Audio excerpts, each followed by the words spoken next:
Presented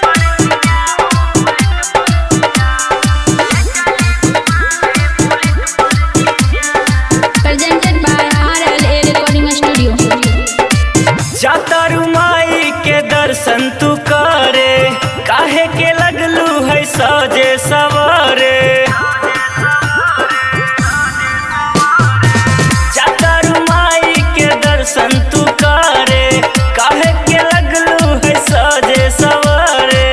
reel बानी मंदिर के गेट पर जीजा, वीडियो बना के डालब नेट पर जीजा। सच में? बुलेट पर जीजा, क्या बात? बुलेट पर जीजा, ले चले घुमावे बुलेट पर जीजा। चल ना। बुलेट पर जीजा हो, बुलेट पर जीजा, ले चले घुमावे बुलेट पर जीजा।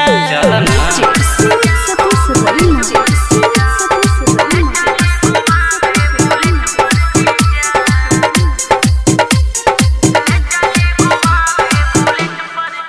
ओ आज मानव नाराउर का हल्का जीजा, सूट पहन के तैयार बानी ललका जीजा।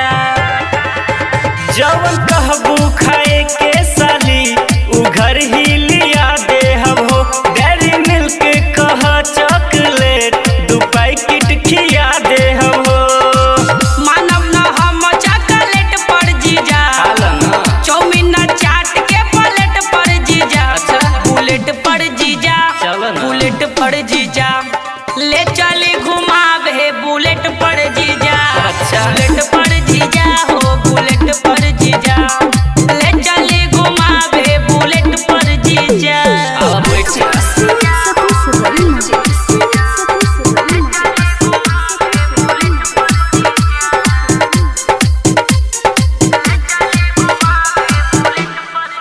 ओ आज सागरो पंडाल में घुमा दी जी, जीजा बिमलेश ई श्रद्धा पूरा दी जी।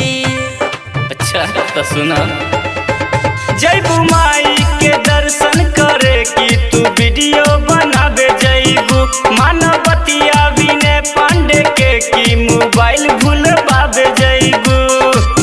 आई है नेट गेट पर जीजा, वीडियो बना के डालब नेट पर जीजा। डाल दो ना। बुलेट पर जीजा, बुलेट पर जीजा, चलेबू का? ले चले घुमावे बुलेट पर जीजा। बैठ जा। बुलेट पर जीजा हो, बुलेट पर जीजा, अच्छा। ले चले घुमावे बुलेट पर जीजा। चलिए ना। Presented by RLA Recording Studio. Bullet पर जीजा, बुलेट पर जीजा, ले चले घुमावे बुलेट पर जीजा।